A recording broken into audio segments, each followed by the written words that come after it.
भारत के सबसे बड़े सूबे उत्तर प्रदेश से ताल्लुक रखने वाले वरिष्ठ पत्रकार डॉक्टर अम्बरीश राय 2024 के सियासत को लेकर क्या कुछ कहते हैं। 2003 और 2023 की तुलना वो क्यों करते हैं। सोशल मीडिया पर उनका एक पोस्ट खूब वायरल हो रहा है। वरिष्ठ पत्रकार का मानना है कि पत्रकारिता लोकतंत्र को बनाए रखती है, यह प्रगतिशील सामाजिक परिवर्तन के लिए ताकत है। क्या कुछ कहते हैं अम्बरीश राय, आइए हम आपको विस्तार में बताते हैं। साल था 2004, हिंदी में भारत उदय हो रहा था तो अंग्रेजी इंडिया साइन कर रहे थे। सैटेलाइट चैनल्स अटल थे। अटल बिहारी वाजपेयी की सरकार के एक और कार्यकाल के लिए नामचीन ज्योतिषियों की फौज अटल योग की कुंडली बाँच बाँच कर निहाल हुए जा रहे थे। अभी के जो सस्ते चाणक्य हैं ना, कुछ उसी तरह के अभिमान के दर्प में चमकते थे एक प्रमोद महाजन। अहंकार कहिए या फिर ओवर कॉन्फिडेंस। बुर्ज खलीफा कहते हैं थे कि जब तक अटल जिंदा रहेंगे वही देश के प्रधानमंत्री रहेंगे। उनसे भारत का सियासी क्रीम लेयर पूरी तरह से इत्तेफाक रख रहा था।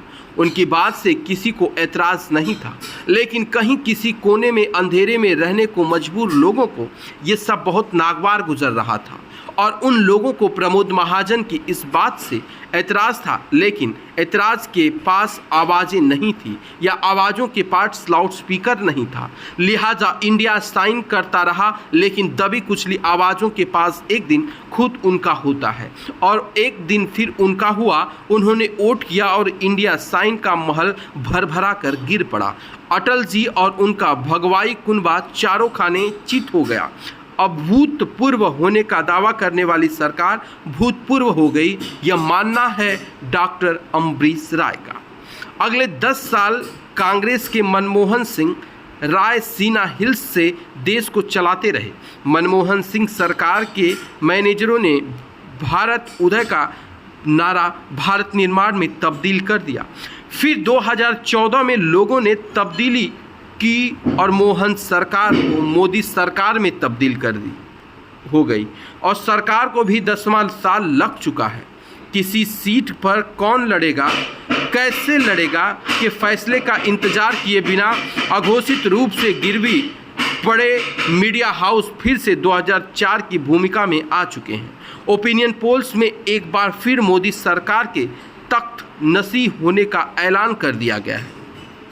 साहब का सियासी इंतजाम फिर से किसी और के आने देने का हवा में उड़ रहा है।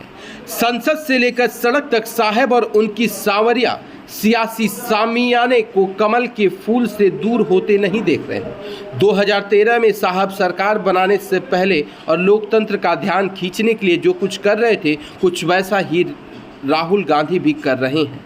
कुछ वैसा ही राहुल भी कर रहे हैं। साहब 2013 में दिल्ली के लिए खूब कवायद में लगे थे, तो राहुल भी 2023 में अपनी सियासी सफ़र के सबसे ऊर्जावान हिस्से को जी रहे हैं। 13 और 23 के इस दिलचस्प आंकड़े को लेकर पिछले दिनों मेरी एक पार्टी के राष्ट्रीय पदाधिकारी से बात हो रही थी। उन्होंने कहा कि 13 और 23 की आम बात। वरिष्ठ पत्रकार डॉक्टर अम्बरीश राय